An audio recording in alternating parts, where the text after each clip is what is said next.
করা যাবে না। ফলে যার যার কনফিউশন আছে, আমাদের প্রত্যেকটি পেজে পার্টির তরফ থেকে ইন্ডিভিজুয়াল আমরা যারা করেছি, আইটির যারা আছেন, ছাত্র যুব সবাই, আমরা কিন্তু বারবার আজ থেকে আপনাদের রুট এবং লোকেশনটা আমরা বারবার বলে দেবো। ফলে আপনারা একদম কোন রুট দিয়ে আসছেন মনস্থির করে বেরোবেন। এমন কোনো জায়গায় যাবেন না যেখান থেকে রাষ্ট্রশক্তি আপনাদের বিভ্রান্ত করে। কারণ এদিক ওদিক যারা দোকান খুলে বসেছে তাদের দোকান কিন্তু ফাঁকা, কিন্তু তাদের ওইসব লোকজন, রাষ্ট্রশক্তির লোকজন সেই দোকানে দু চারজনকে পাঠিয়ে দিতে পারে। আর এটা হচ্ছে শহীদ স্মরণের আসল এবং অরিজিনাল জায়গা, যেখানে মমতা বন্দ্যোপাধ্যায় নিজে নেতৃত্ব দেবেন। মূল কথাটা হলো মমতা ব্যানার্জির যে সভাটা হচ্ছে সেটা বিড়লা প্ল্যানেটোরিয়াম সংলগ্ন ক্যাথিড্রাল রোডের সভা। এটা বারবার করে আমরা বলে দেওয়ার চেষ্টা করছি, বিড়লা প্ল্যানেটোরিয়ামের সংলগ্ন ক্যাথিড্রাল রোডের সভা। এই সভাটাই মমতাদি বক্তব্য রাখবেন, এটা মাথায় রেখে আপনারা যারা আসছেন তারা আসবেন। কুণালদা এবং বৈশাখের সঙ্গে আমি আবারও দুটো কথা শুধু যোগ করবো। এক, বিড়লা প্ল্যানেটোরিয়াম সংলগ্ন কোর্টের রায় অনুযায়ী, হাইকোর্টের রায় অনুযায়ী মমতা বন্দ্যোপাধ্যায়ের 21শে জুলাইয়ের শহীদ স্মরণের যে কর্মসূচি, মা মাটি মানুষ দিবস পালনের যে কর্মসূচি, সেই সভাটা ক্যাথিড্রাল রোডে হবে। বিড়লা প্ল্যানেটোরিয়ামের সামনে, ক্যাথিড্রাল চার্চের সামনে, এবং আর পেছনেই আর একটু গেলে একাডেমি অফ ফাইন আর্টস এবং রবীন্দ্র সদন। এই ক্যাথিড্রাল রোডে হবে একটা ফ্লাঙ্কে। আরেকটা ফ্লাঙ্ক আমরা কোর্টের নির্দেশ অনুযায়ী ট্রাফিকের জন্য ছেড়ে রাখছি।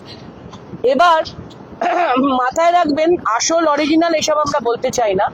মমতা বন্দ্যোপাধ্যায়ের 21শে জুলাই হচ্ছে ক্যাথিড্রাল, একদম ওভার।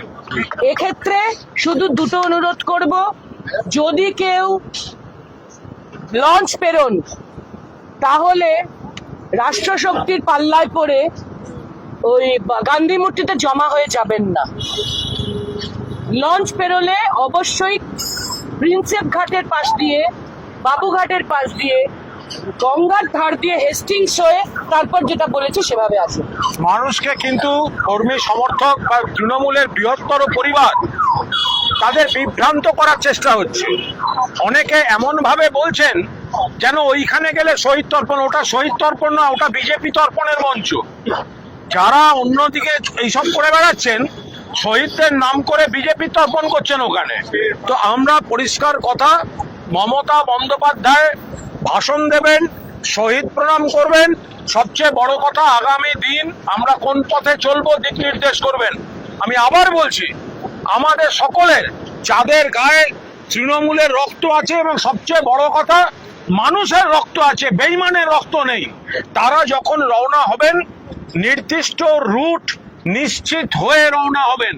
কারণ মাঝপথে এসে নানাভাবে বিভ্রান্ত করে দেওয়ার চেষ্টা হবে। আগামী আজ কাল পরশু আপনারা আমাদের পেজগুলোয় খেয়াল রাখুন।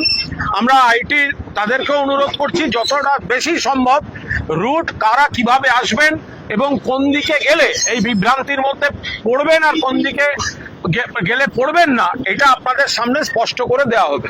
আর একটা ছোট্ট কথা, আমরা কারুর শহীদ দিবস পালন নিয়ে কোনো মন্তব্য যেতে চাই না।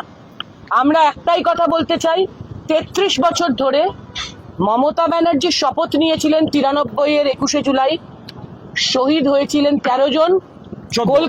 কলকাতার বুকে একটা বিশাল বড় গণহত্যা। এই যে 13 জন শহীদ হয়েছিলেন তাতে উনিও ইনজিওর্ড ছিলেন। উনি হসপিটাল থেকে বেরিয়ে ধর্মতলার মোড়ে দাঁড়িয়ে বলেছিলেন, যতদিন বাঁচবো ততদিন 21শে জুলাইয়ে শহীদ তর্পণ করব। অন্য যে যাই করুক আমাদের কোনো আপত্তি নেই, কিন্তু তাতে হয়তো রাষ্ট্রশক্তি সহযোগিতাও করতে পারে, আমাদের তাতেও আপত্তি নেই।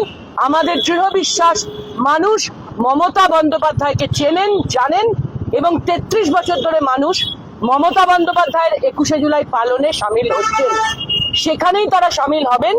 এবং হাওড়া শিয়ালদা স্টেশনেরও বন্ধুদের বলবো, বেটার তারা মেট্রো অ্যাভেল করুন, এসপ্ল্যানেড আসুন, আবার এসপ্ল্যানেড থেকে মেট্রো অ্যাভেল করুন, ময়দান আসুন এবং ক্যাথিড্রাল রোডে মমতা বন্দ্যোপাধ্যায়ের 21শে জুলাইয়ে সামিল হন। ধন্যবাদ, সংগ্রামী অভিনন্দন সকলকে। কুণালদা, আমরা আর একটা বিষয় আপনাদের বলি, দেখুন, এই 21শে জুলাই মমতা বন্দ্যোপাধ্যায় মাননীয় জননেত্রী পৃথিবীর বুকে একটা ইতিহাস করে দিয়েছেন যে কোনো গণ আন্দোলনে রাষ্ট্রশক্তি গণহত্যা করছে, তারপর শহীদ পরিবারের পাশে থাকা এবং এত বছর ধরে শহীদ দিবস পালন করা। 1993-এর 21শে জুলাই মমতা বন্দ্যোপাধ্যায়কেও খুনের চেষ্টা হলো, এতজন মানুষকে গুলি করে মারলো, শতাধিক আহত। মমতা বন্দ্যোপাধ্যায় খানিকটা সুস্থ হতে উনি প্রথম কি করলেন, কবি সুভাষ মুখোপাধ্যায়ের নেতৃত্বে কমিটি করে দিলেন যাতে একটা তহবিল সংগ্রহ করে এবং সেটা শহীদ পরিবারগুলির পাশে দাঁড়ানো যায়। এরপর ওনার যখনই যা সুবিধা সুযোগ হয়েছে, শহীদ পরিবারদের কাজ, কাউকে চাকরি, কাউকে নিজের পায়ে দাঁড় করানো, এই কাজগুলো তিনি করে এসছেন।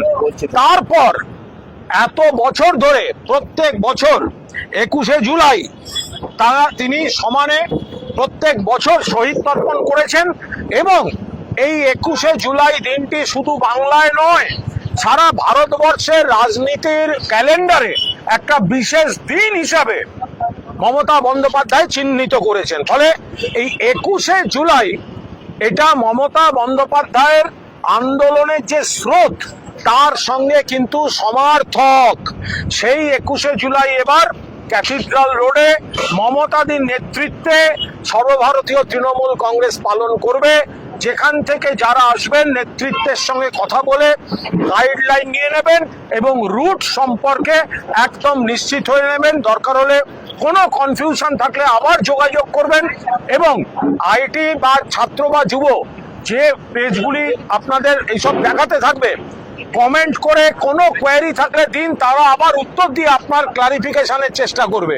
ফলে আমরা এখানে মঞ্চ তৈরির কাজ শুরু হয়ে গেছে, আপনারা দয়া করে এই রুটটা সম্পর্কে নিশ্চিত থাকেন। ধন্যবাদ, জয় হিন্দ।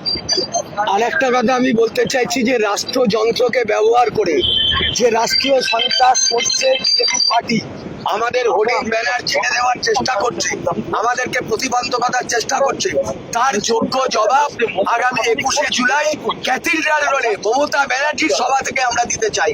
তাই সমবেত মানুষের কাছে আমার আহ্বান থাকবে যে মমতা ব্যানার্জি মানে তৃণমূল কংগ্রেস, তৃণমূল কংগ্রেস মানে মমতা ব্যানার্জি, এই কথাটা কিন্তু মাথায় রেখে আমাদের সমস্ত কর্মীদের মমতা ব্যানার্জি মানেই 21শে জুলাই, 21শে জুলাই মানেই মমতা ব্যানার্জি। জয় বাংলা, জয় বাংলা, জয় বাংলা।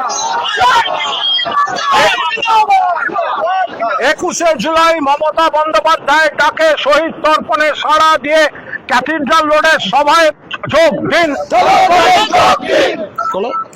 21শে জুলাই মমতা ব্যানার্জির ডাকে সাড়া দিয়ে তৃণমূল কংগ্রেসের শহীদ দিবস পালনের অনুষ্ঠানে কর্মসূচিতে দলে দলে যোগ দিন।